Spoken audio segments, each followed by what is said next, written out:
Let us open our Bible on Psalms chapter 40, verse 10.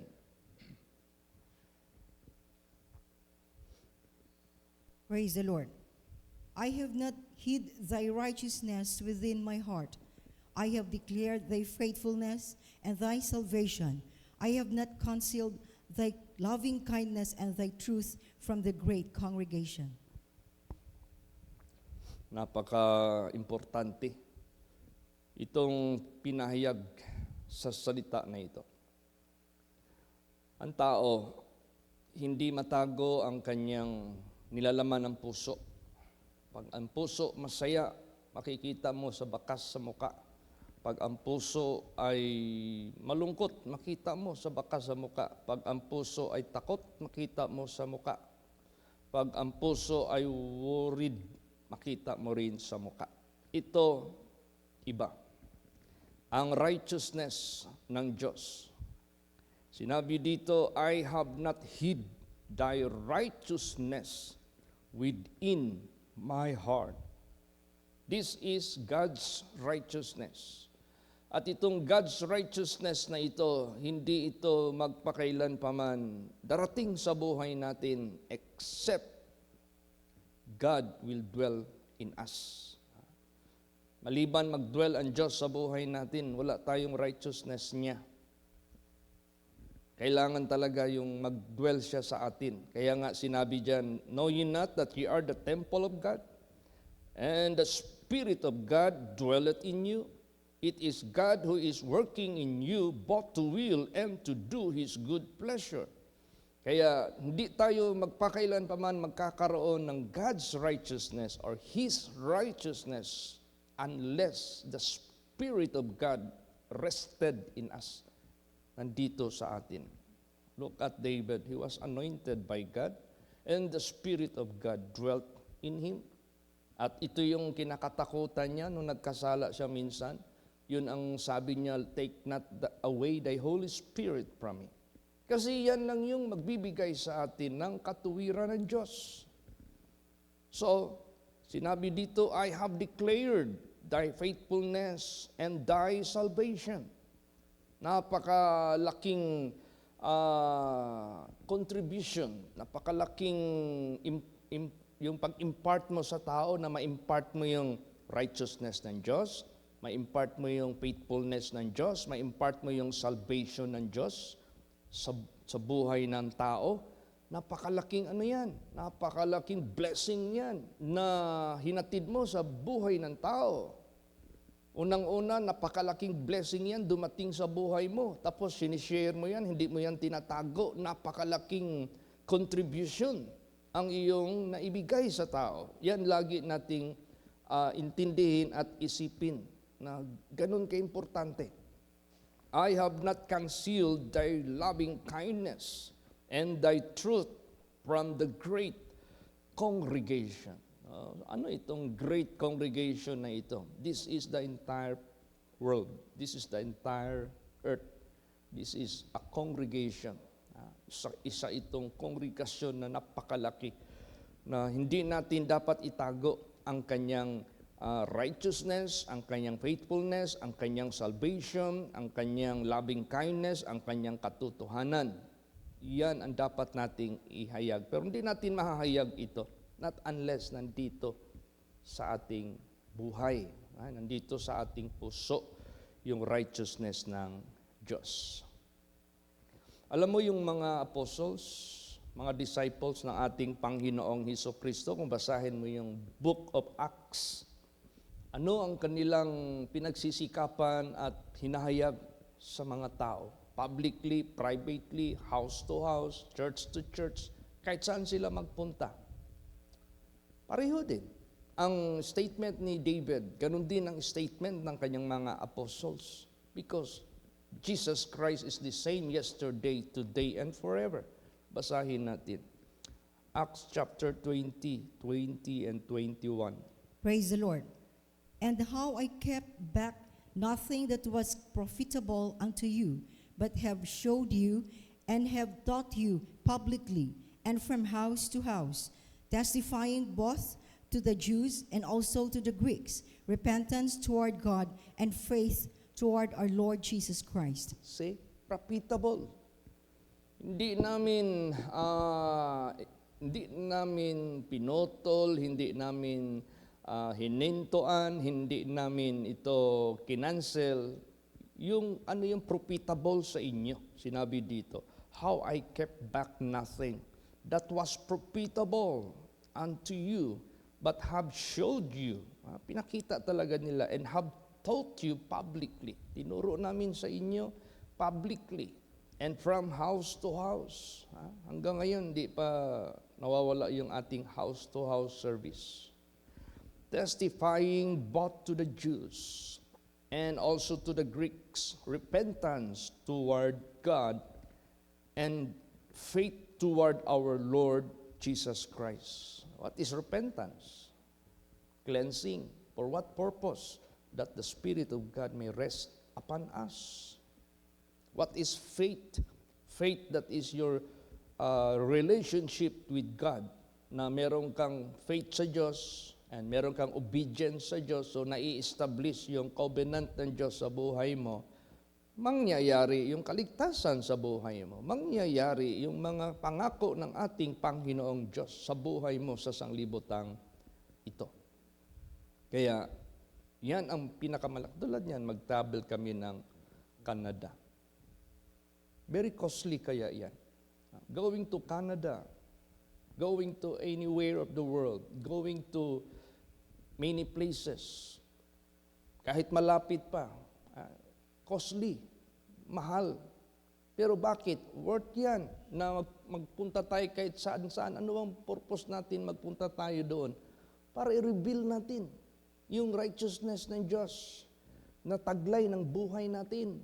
Kaya pag ikaw ay napasunod sa ating Panginoong Hesukristo at na-possess mo yung Spirit of God sa buhay mo through sanctification, through repentance, through turning away from your wicked ways, tapos na-possess mo yung Spirit of God sa buhay mo, tapos nangyayari sa buhay mo yung righteousness ng Diyos, mahalaga yan na dumating sa buhay mo, and that is worth to be shared. Worth yan na i-share mo yan, house to house, publicly, privately, as far as abroad, as far as Bukid, as far as to many places. Mahalaga yan masyado na sinishare mo yan sa buhay mo. Amen? Praise the Lord.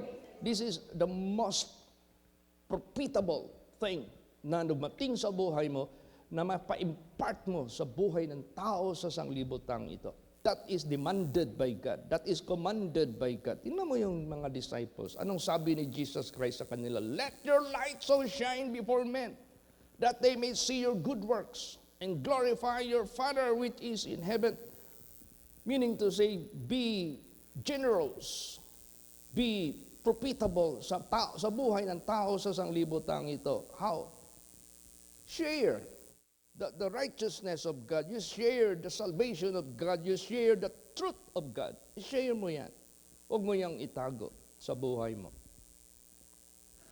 Kaya, tayo, mga anak ng Diyos, makinig man o hindi ang mga tao, magsalita tayo ng katotohanan. Makinig man sila o hindi, i-reveal natin ang kaligtasan ng Diyos. Maniwala man sila o hindi, ipaalam natin sa kanila ang katotohanan. Sometimes this will not take effect right away, but later. But sometimes also this will take effect immediately, but later on, magtiwalag sila. Ganun mo lang ang kasaysayan ng mga tao sa mundong ito. May makita mo na mag-take effect kaagad, but later, tumatalikod naman. Meron ding minsan na hindi pa mag-take effect ngayon, but later, nagsisisi, tumatalikod sa kasalanan, sumusunod na sa ating Panginoong Kristo. So, either saan dyan sa dalawa, susunod man sila o hindi, later man o right away man, it doesn't matter. Tuloy yung ating paghayag, tuloy ang ating pagbigay ng kanyang righteousness, ng kanyang katotohanan, ng kanyang salvation. This is our duty and this is our obligation. Be profitable to all men. Praise the Lord. And give what is most profitable for them. Wala nang iba.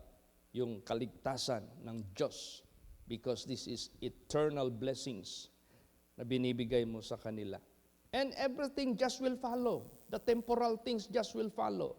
Itong temporal things which most of the people of the world are seeking. Ito yun eh. Pero dapat baliktarin natin yung mundo ng sanglibutang ito, kung paano binaliktad ng Diyos yung mundo natin na pinapauna muna sa atin ang kaharian ng Diyos at ang kanyang katuwiran. Then dumating sa atin ang lahat, dinagdag lang ng ating Panginoong Diyos without fail. Si Diyos ang nangako dyan eh. Ganon din ang gawin natin sa mga tao sa sanglibutang ito. Praise the Lord. Let us teach them how God taught us. Let us guide them as how God guided us.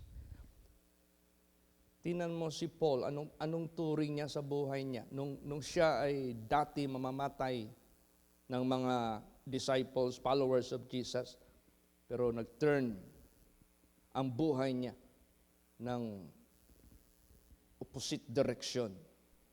Ayaw na niyang maging killer ng mga kaluluwa ng mga tao. So anong ginawa niya? Basahin natin. Acts 20:26 hanggang 27. Praise the Lord. Wherefore, I take you to record this day that I am pure from the blood of all men, for I have not shunned to declare unto you all the counsel of God. Yan.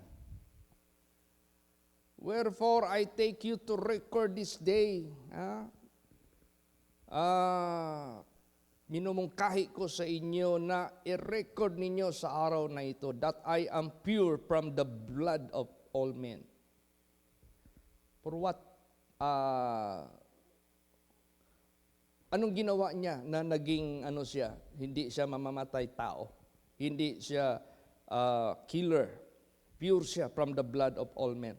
For I have not shunned to declare unto you the counsel of God.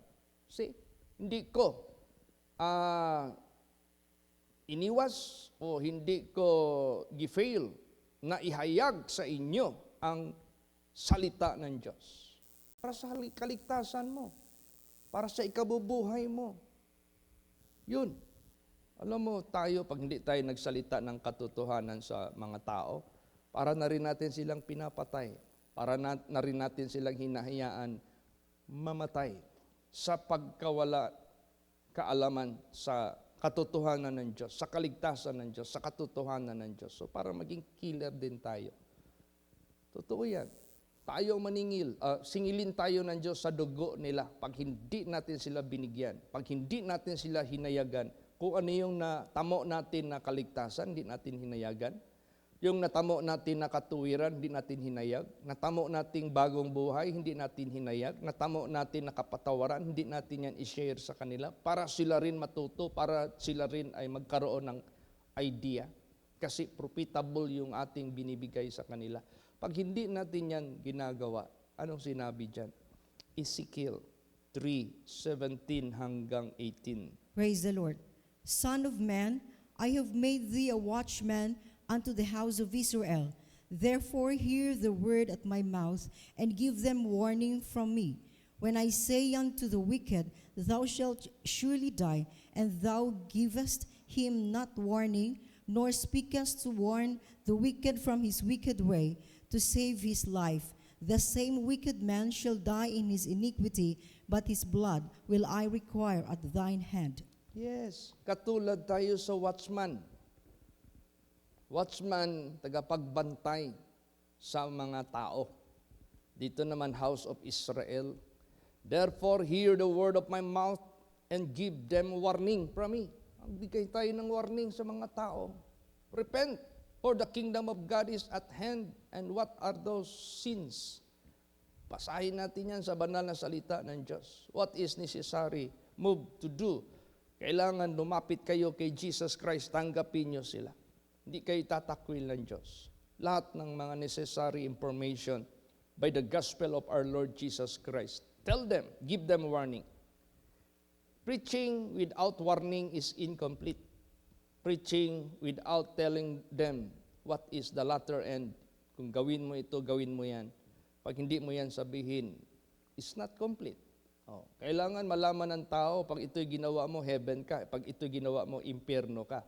Para mabigyan ng warning ang mga tao, magkaroon ng tinatawag na awareness. Magkaroon ng awareness ang buhay ng tao. When I said unto the wicked, thou shalt surely die, and thou givest him not warning. Hindi mo siya binigyan ng warning. Nor speakest to warn the wicked from his wicked way. Hindi mo siya sinaway to save his life para maligtas yung buhay niya. The same wicked man shall die in his iniquity, but his blood will I require at thine hand.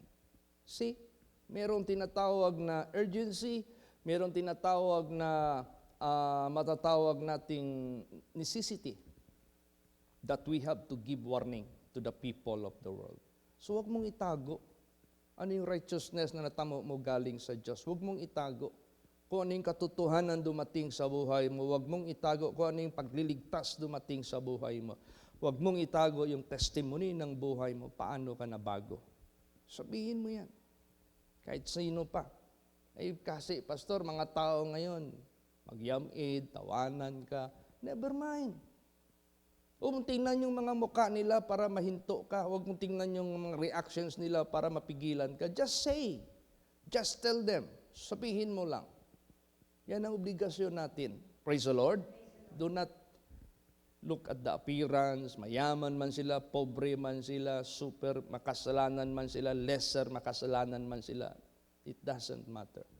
Just tell them the truth. Basahin natin yan. Ezekiel 2 verse 7. Praise the Lord.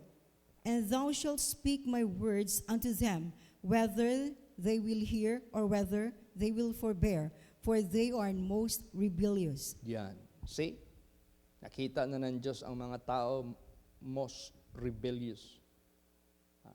And He is referring to the people of Israel. Hindi basta-basta yan. At hindi lang yan minsan nakikita sa people of Israel. This is also sometimes makikita mo sa mga Gentiles. Pero magsalita ka sa aking salita sa kanila. Makinig man sila o hindi. Kasi mga rebellious, most rebellious sila.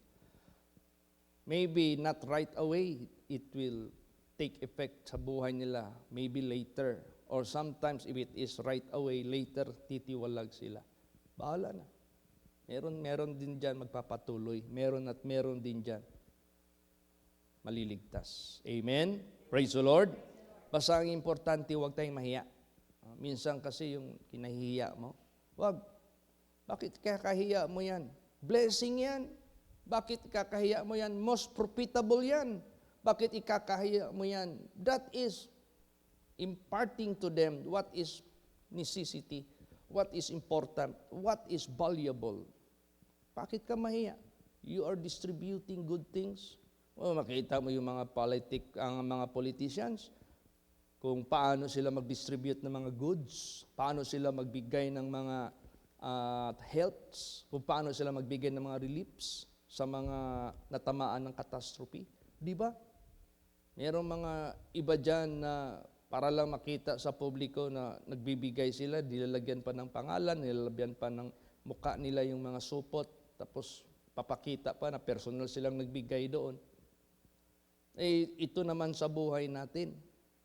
Napakalaking bagay ito, mahiya ka mag-share. Although hindi man natin gagawin ito to be seen by man, but gagawin natin ito because this is big blessing to them. Praise the Lord. Ang malaking blessing ito na hinayag. Kaya minsan mag-isip ako, Lord, what we should do in Canada, what we should do if you let me go anywhere of the world. What is the most reason? Ito. The profitable for them. Ibigay mo sa kanila. The righteousness na taglay mo sa buhay mo, na iningatan mo by the fear of God. Show it to them. Show it to them. That is profitable for them. Praise the Lord. Yan yung bagay na ating i-share dyan sa kanila. Kaya sabi nga dyan ni Paul, I am not ashamed of the gospel of Christ, for it is the power of God. Nabasa na ito? Pakibasa. Romans 1:16-17. Praise the Lord. For I am not ashamed of the gospel of Christ, For it is the power of God unto salvation to everyone that believeth, to the Jew first and also to the Greek.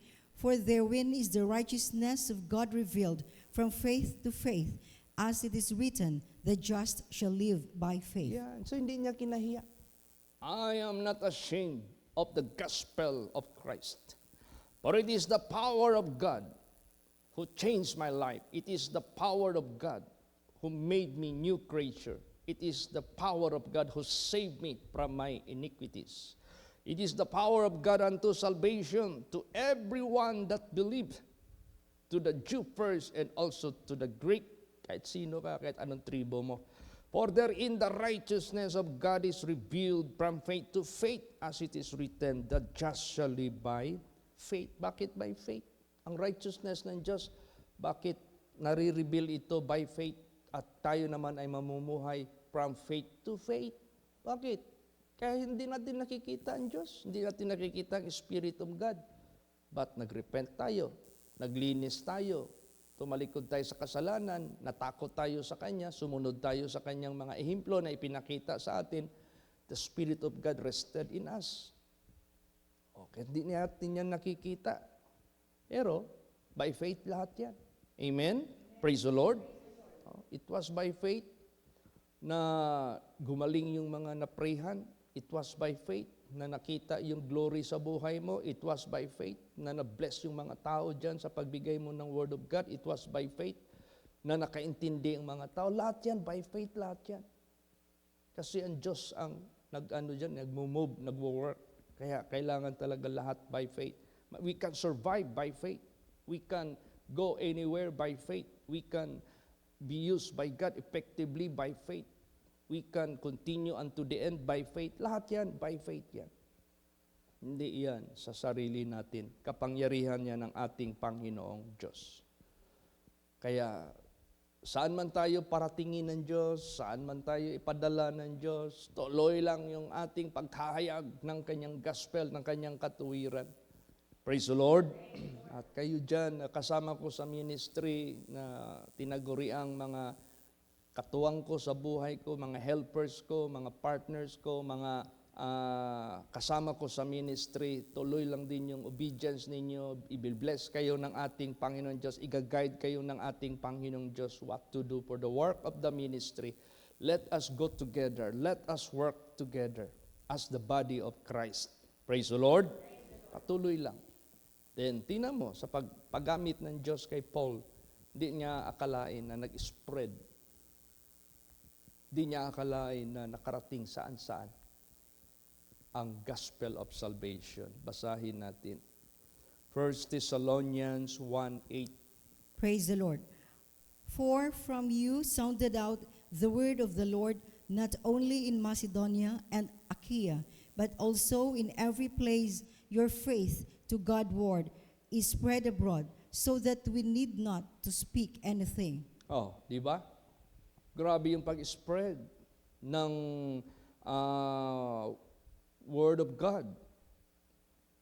Nagsimula sa kanila na taga Macedonia at taga Achaia, at sa bawat lugar ang kanilang pananampalataya doon sa Diyos, nag-spread abroad. Lalo na ngayon, na meron na tayong mga technologies na what I say here could be heard anywhere of the world. What I preach here could be seen to any place of the world. O, di ba? Ang laking pag-spread ng gospel. O, kaya mag-preach ako ngayon. Sino-sino mga nag-comment diyan from Hong Kong? Magpunta pa ako ng Hong Kong, mamasahe ako. Sino-sino nag-comment niyan? Nasa China. Kung magpunta pa ako ng China, it will take sometimes, and it will take so much money. Pero, tingnan mo, binigyan tayo ng Diyos. Pero iba rin yung personal, makabisita tayo from time to time. Praise the Lord. From place to place. Pero kung pagsabihin natin na ma-spread yung kanyang words, ito na, ginagamit ng Diyos. Salamat tayo sa Diyos na nagkaroon tayo ng technology na improve din yung ating system. Dati, mag-preach tayo dito, the noise of the surroundings could be heard, and it is so annoying. Marami nagreklamo sa akin, Pastor Chit, ano ba yung service mo kanina? Disturb kami sa ibon dyan. Wala pa tayong ceiling noon, yung mga ibon dyan. Dami. Pastor, wala akong marinig. Umulan lang ng mahina, hindi ko na marinig. O, diba? Pero ngayon, by the grace of God, meron na tayong noise reduction. Ano yung noise reduction? Wala kang marinig na any extra noises apart from my words na sinasabi ko. Praise the Lord. Noise reduction. Dahil sa bless ni Jesus yung ating mga equipments, systems, lahat-lahat na. Yung knowledge na binigay ng Diyos sa mga ginamit ng Diyos. Kaya, to God be the glory. Salamat tayo sa Diyos kung paano ito na-sustain. Kayo naman, Davao Congregation, malaki yung na-impart ninyo sa ministry natin dito sa Davao Congregation. We cannot continue as we are now. Hindi tayo makapagpatuloy ng ganito now dahil kayo, part kayo. Hindi kami makapagbabiyahe ng malayo na intact pa rin ang kongregasyon ko kahit I am away dahil kayo. Nag-cooperate kayo together with me. To God be the glory. Hindi rin kami makakapunta sa abroad kung hindi kayo nanindigan. Di ba? Saan nagsimula yung paggamit ng Diyos kay Pastor Samuel Gabriel dito sa Davao? Ngayon, nag-obey ang mga anak ng Diyos. Kumalat ng kumalat, kumalat ng kumalat. Ito na, ang pamamaraan ng ating Panginoong Diyos. Kaya sa buhay po natin, itong righteousness na dumating sa buhay natin na hindi natin sariling gawa. By faith ito na righteousness. Basahin natin yan. Philippians 3:9. Praise the Lord. And be found in him, not having mine own righteousness, which is of the law, but that which is through the faith of Christ, the righteousness which is of God by faith. Ayan. Bakit na-mention dito na be found in him, not having mine own righteousness? Kasi, tapos dinugtong pa dito, which is of the law. Kasi ang law, naging curse sa tao. Kasi walang nakakasunod sa law. Walang nakakasunod sa law. Wala talaga. Kaya naging curse ang law sa buhay ng tao. Bakit yung righteousness ng Diyos mapupulfill by faith? Kasi ang Diyos lang ang makakagawa yan sa buhay natin. Pag tinanggap natin si Kristo through sanctification, then ililid tayo ng Holy Spirit. Mapupulfill natin ang spiritual law of God. Praise the Lord. Basahin natin Romans 8:1 hanggang 6. Last verses. Praise the Lord. There is therefore now no condemnation to them which are in Christ Jesus, who walk not after the flesh, but after the Spirit. For the law of the Spirit of life in Christ Jesus has made me free from the law of sin and death. For what the law could not do is that in that it was weak through the flesh, God sending his own Son in the likeness of sinful flesh, and for sin condemned sin in the flesh, that the righteousness of the law might be fulfilled in us, who walk not after the flesh, but after the Spirit.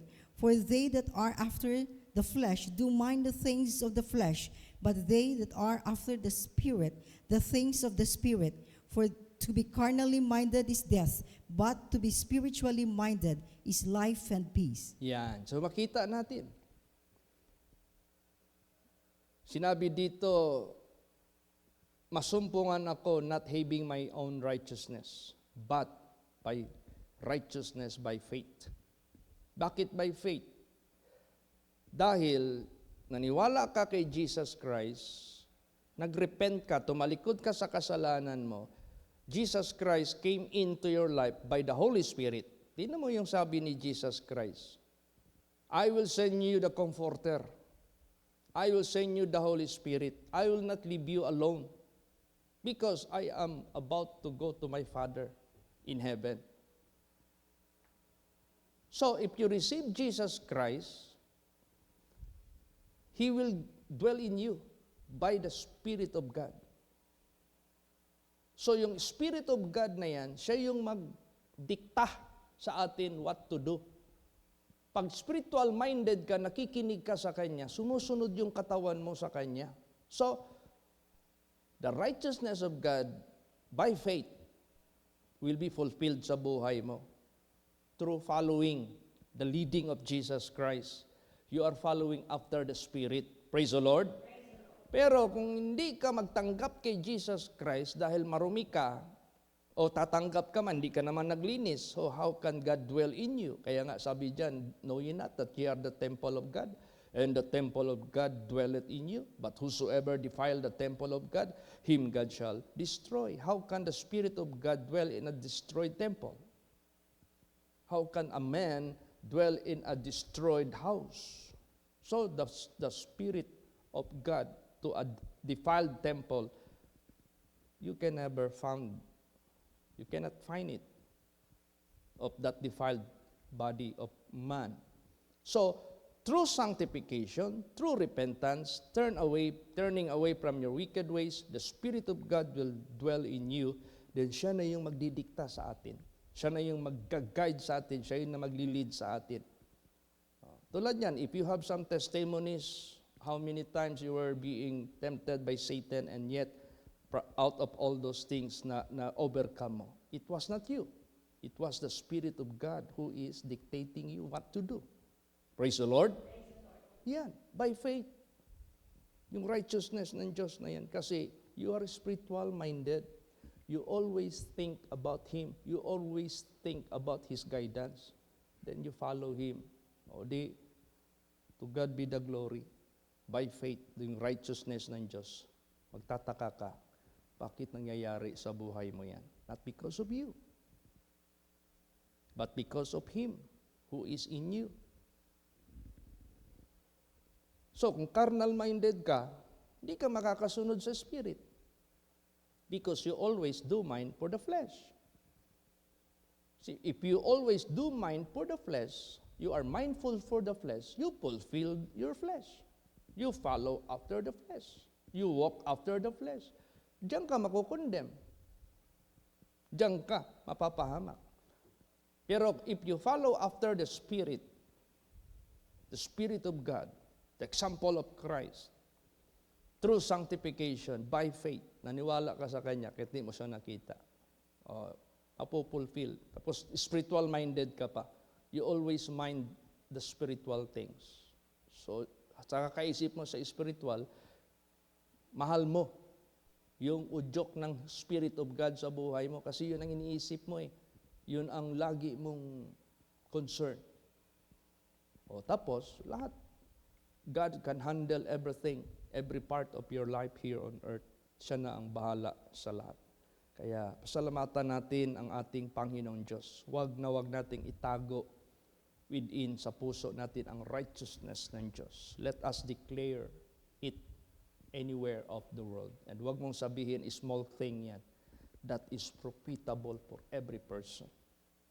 Makinig man sila o hindi, tell them. Masaktan man sila, masaya, tell them. It's not our business. After mabigay natin ang Word of God, bahala na ang Diyos sa kanila. At least we have done, nagawa natin yung pinapagawa ng Diyos sa buhay natin. Amen? Praise the Lord. Kaya please pray for our trip tomorrow. Na ang prayer ko kay Lord Jesus, Canada is quite far country. And your children sacrifice the everything, the support of everything of our going there.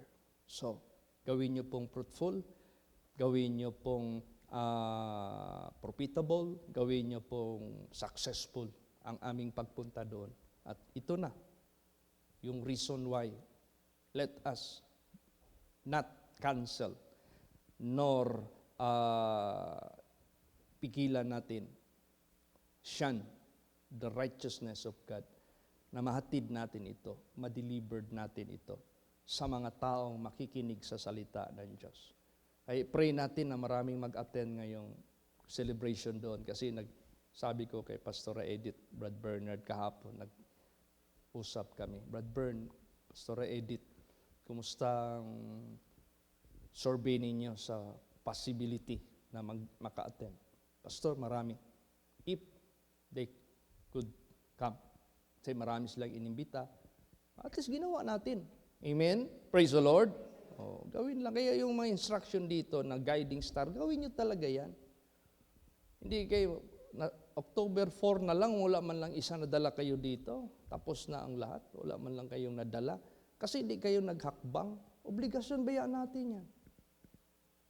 That is our obligation. Invite them. You remind them. Para sa ganun. At yung iba pa dyan, kung sino pang nakakarating dito, let us open this opportunity to anyone, to all people of the world. Amen? Praise the Lord. Magsitayo po ang lahat. Hallelujah. Let us all pray.